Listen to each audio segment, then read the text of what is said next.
Hi guys, PC Basic Tips. Dito tayo ngayon sa aking shop. Ayan, may player akong dalawa. Sige, pwede kayong magingay ng konti ha.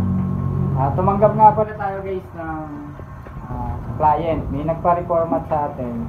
At gagawin natin. Ayan guys, kung nakapasin nakasetup na yung OS na Windows 10. Nagloloko kasi.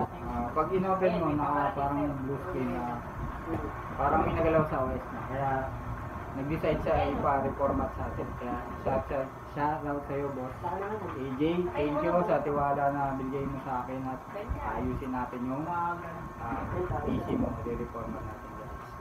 Pakita ko muna sa inyo guys yung PC ko. Ito nga pala yung PC niya guys. PC pala niya, ba't ba PC ko sabi ko. At yung PC niya guys, naka-setup na. Yung pag-reformat guys, may mga upload na tayong video tutorial niyan. Search nyo na lang sa ating channel kung paano mag-reformat. Okay, ito yung ating Windows 11 USB bootable. Tapos, rumi-request kasi siya guys, yung pan, wala daw ilaw. Walang ilaw yung pan, pero may ilaw yan. Kumbaga, ayaw lang ilaw.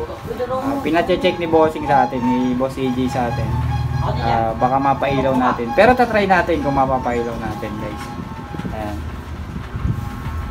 Ayan. Babalik ako guys. Pag na-reformat ko na to, pag natapos na natin i-reformat, babalik ako.